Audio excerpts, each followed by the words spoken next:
والسبابة بالشكل مستقيم هيك، بشكل مستقيم، يعني بالشكل هذا يا اخوان، بالشكل هذا. هاي السبابة.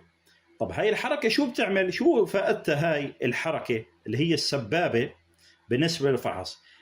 لما انت تعمل اصبعين يا اخوان بالشكل هذا، ايدك اليمين ايدك الشمال بالشكل هذا، انت بتعزل الفراغ. طبعا هذا حكي يا اخوان اختبرناه وجربناه و100% مش كلام يعني. حتى هاي بتساعدك على تدويرك للباب. لما ترفع انت اصبعك بالشكل هذا اللي هو السبابه بشكل مستقيم وانت ماسك المقبض واقف في وسط الفراغ، باتجه للفراغ للبوابه يا اخوان. يعني هذا سبحان الله، سبحان الله. يعني انتم مثل ما هي موجوده بالعلم الفيزياء يا اخوان، اللي هو التيار والحقل المغناطيسي. انت ايدك يا اخوان بتشكل حقل مغناطيسي. هاي كلها شحنات يا اخوان. هاي مركز الطاقه اللي هو في الموقع هذا. شايفين كيف؟ انت ايدك عباره عن حقل مغناطيسي، والسبابه نفس الشيء، هو عباره عن اتجاه الحقل المغناطيسي يا اخوان، اللي هي الاشاره اللي بتطلع من الجسم 100%. طبعا بتوقف انت في وسط الفراغ وبترفع السبابه بالشكل هذا.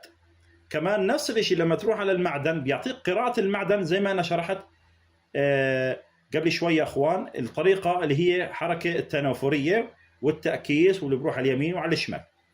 شايفين كيف؟ هاي هي حركه السبابه، هي يعني فائتها.